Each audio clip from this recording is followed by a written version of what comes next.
All passengers arriving in the country through JKIA have been placed under forced quarantine by the government. Passengers were today picked by NYS buses and transported to the Kenya School of Government, where they are to undergo a mandatory 14-day quarantine. NTV's Sharon Baranga was at the airport and followed their journey.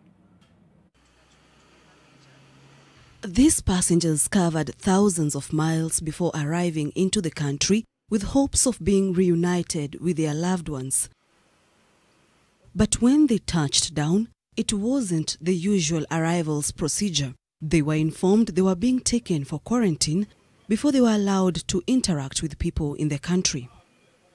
They were brought to Boma Hotel in Nairobi, but a number of them said they could not afford the accommodation. So now you don't have money.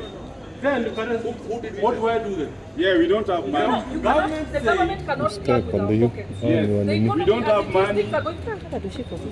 We are here, we don't have money. They were bundled into the NYS buses where they also observed the social distancing rule. Their final destination was at the Kenya School of Government, where they were checked in for quarantine.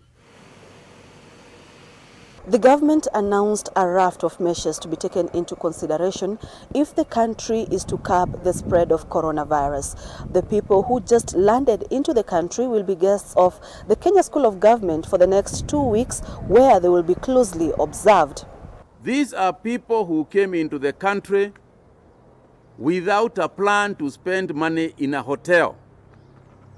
If your normal charges in a hotel room are 12,000 shillings, you should be charging no more than 50% of that, or even 25% of that. This is business you didn't expect, and you are not going to get it. These are among the last group of passengers who will be allowed into the country before the international travel ban comes into full effect on Wednesday, apart from cargo planes.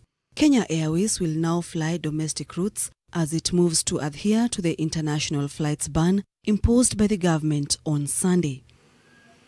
Sharon Baranga, NTV.